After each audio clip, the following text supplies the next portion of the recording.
Scan. তো আমি আর আমার family members doctor Shaktik Basu কাছে আসা হয়েছিল। তো উনি ইমিডিয়েট বলেছিল লাঞ্চ রিসেকশন ওটি করার জন্য।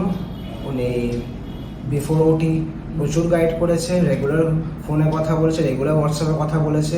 আফটার দ্য অপারেশন উনি ভালোভাবে টেক কেয়ার করেছে। এখন আমার কাকা পারফেক্টলি ফাইন।